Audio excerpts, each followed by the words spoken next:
तो क्या तुम लोगों को पता है जो समर सीजन जो 2 साल पहले आया था वो अनबियरेबल गर्म था, लेकिन नथिंग जो थी हमें प्रिपेयर कर सकती है इस 2024 के जो हॉटेस्ट ईयर है ऑन रिकॉर्ड। इस वीडियो में हम बात करने वाले हैं रीज़न जो कि इस एक्सट्रीम हीट वेव के बिहाइंड है, एक्सप्लोर करने वाले हैं हम कैसे मिटिगेट कर सकते हैं उसके इम्पैक्ट्स को। अगर हम बात करें 2022 में इंडिया ने एक्सपीरियंस किया था जिसे हम कहते हैं हॉटेस्ट समर एवर।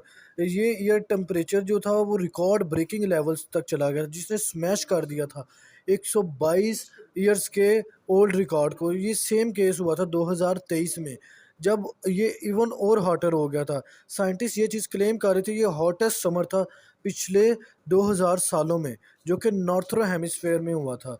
लेकिन 2024 में इसने सप्रेस कर दिया था सारी की सारी एक्सपेक्टेशंस को। जनवरी जो था वो हॉटेस्ट जनवरी था जो कि एवर रिकॉर्ड किया गया था। फेबररी, मार्च और अप्रैल ने फॉलो किया था इसी चीज़ को, मतलब कि वो हॉटेस्ट मंथ से अपने मतलब प्रिस्पेक्टिव के लिहाज से हर एक सेट करते थे न्यू रिकॉर्ड हीट के लिए।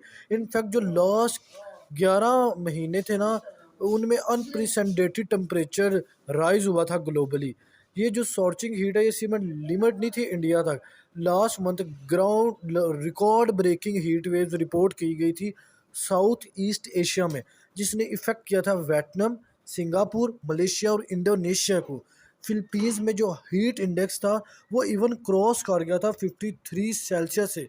फॉरेस्ट फायर रेड कर गई थी उत्तराखंड में और दूसरी इंडियन स्टेट्स में।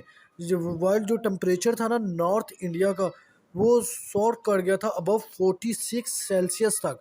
सो क्या मतलब कॉजेज थी जो इन एक्सट्रीम वेदर की। ये प्राइमरी कल्प्रिट है ग्लोबल वार्मिंग और क्लाइमेट चेंज का, लेकिन दूसरे दो सिग्निफिकेंट फैक्टर भी है। एक हो गया अर्बन हीट आइलैंड इफेक्ट और एक एल नीनो फिनोमिना। चलो सबसे पहले बात करते हैं अर्बन हीट आइलैंड इफेक्ट के बारे में। कुछ अर्बन एरियाज में जो कंक्रीट बिल्डिंग्स और आसफॉल्ट रोड थे वो अब्जॉर्ब और रिटेन करते हैं हीट को, जो कि सिटीज़ को सिग्निफिकेंटली हॉटर बनाते हैं अगर हम उसे कंपेयर करें रूरल सराउंडिंग्स के साथ। ये जो इफेक्ट है ना स्टडी किया गया था दिल्ली में, जहाँ कुछ एरिया फाउंड किए गए थे 3 to 8 सेल्सियस हॉटर थे कि अगर हम उसे कंपेयर करें जो ग्रीनर पार्ट था सिटीज़ का उससे।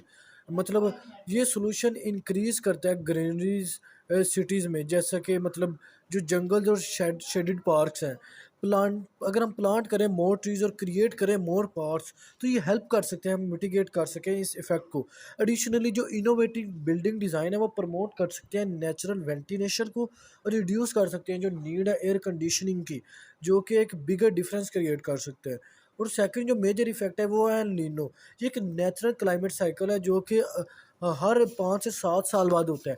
एल नीनो कॉज करता है पैसिफिक ओशन सरफेस वाटर क्योंकि वो वार्म हो जाए, जो कि इन टर्न इफेक्ट करता है वेदर पैटर्न्स को ग्लोबली।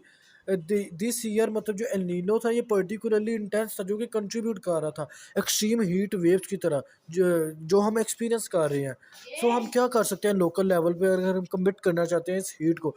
वन ऑफ द जो सोल्यूशन है कि हम यूज़ करें नेचुरल कूलिंग मेथड्स को, जैसा कि बिल्डिंग्स जो कि डिज़ाइन ऐसी हों कि वो मैक्सिमाइज कर सकें वेंटिलेशन को, रिड्यूस कर सकें जो एयर कंडीशनिंग की नीड है उसको, जो कि ऐड करें एक्सटर्नल हीट को।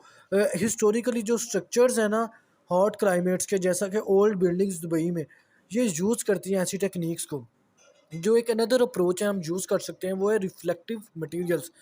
पेंटिंग करना मतलब रूफ टॉप को वाइट, ये सिग्निफिकेंटली लोड करती हैं टेम्परेचर को बिल्डिंग के मतलब बिल्डिंग के अंदर को बाय ये रिफ्लेक्ट करती हैं सनलाइट को। अल्टरनेटिव जो ग्रीन रूफ्स हैं ये कवर होती हैं वेजिटेशन के साथ, जो कि हेल्प करती है कि हम कीप कर सकें बिल्डिंग्स को कूल और प्रोवाइड कर सकें एडिशनल इन्वायरमेंटल बेनिफिट्स को। रेडिएंट कूलिंग ये एक मॉडर्न टेक्नोलॉजी है जो कि एक इफेक्टिव अल्टरनेटिव है एयर कंडीशनिंग के लिए। इन्वॉल्व करते हैं इंस्टॉल करें हम पाइप्स को कूल वाटर में वॉल्स में, जो कि कूल करे जो बिल्डिंग है उसको किसी भी एयर कंडीशनिंग के विदाउट। ये टेक्नोलॉजी सिर्फ बिल्डिंग को कूल नहीं रखती बल्कि रिड्यूस करती है इलेक्ट्रिसिटी की कंजप्शन को। सिटीज़ जो है इन्हें और मतलब ग्रीनर होना पड़ेगा, मोर हमें ट्रीज और पार्क्स लगाने पड़ेंगे ताकि हम रिड्यूस कर सकें अर्बन हीट आइलैंड इफेक्ट को, जो कि अर्बन एरियाज़ को मोर लिवेबल बनाए।